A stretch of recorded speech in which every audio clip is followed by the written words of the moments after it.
وہ ایک فارسی شاعر کہتا ہے مکرر گرچہ سحر آمیز باشد طبیعت را ملال انگیز باشد. جو چیز بار بار بیان کی جائے اس میں جادو کیوں نہ ہو پھر بھی طبیعت پہ بوجھ بنتی. لیکن کلام اتنا خوبصورت تھا کہ جب بات کرتے تو اس کو دہرا کے کرتے اور ہر بار نئی چاشنی محسوس کی جاتی.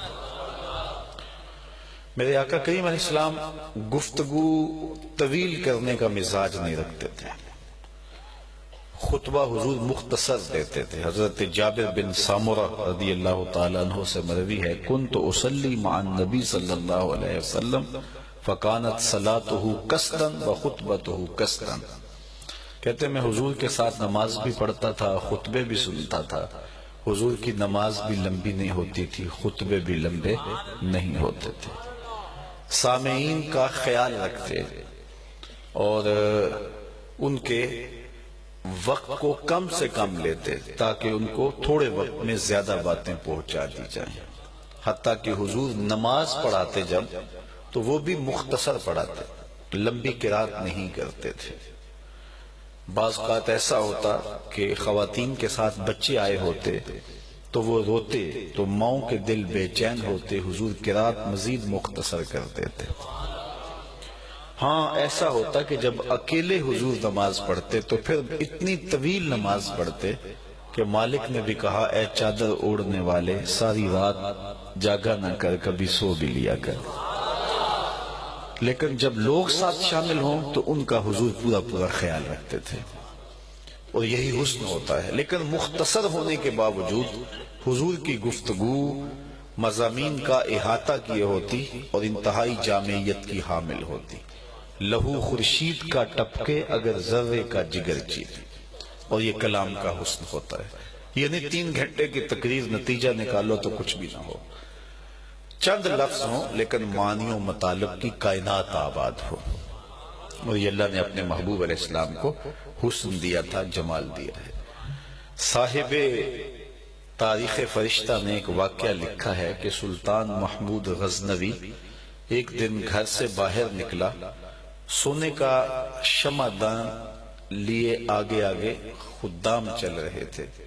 تو اس نے دیکھا کہ ایک مدرسہ ہے جس کی چھوٹی چھوٹی 4 دیواری ہے اور وہاں طلباء سبق یاد کرتے ہیں. مدرسے کی لالٹین میں تیل نہیں ہے اور جب وہ بھول جاتے ہیں کتاب اٹھاتے ہیں. قریب ہی ایک ہندو بنیے کی دکان پر جلتے ہوئے گیس کی روشنی میں جا کے سبق دیکھتے ہیں, آ کے اس کو یاد کرتے ہیں, بھولتے ہیں تو پھر وہاں جاتے ہیں.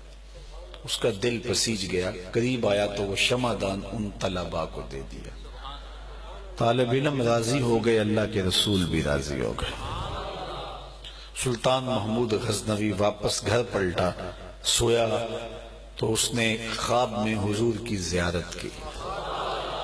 اور یہ بات طے شدہ ہے کہ جس نے حضور کو دیکھا اس نے میرے حضور کو ہی دیکھا. من رآنی فی المنام فقد رآنی فإن الشیطان لا یتمثل بی.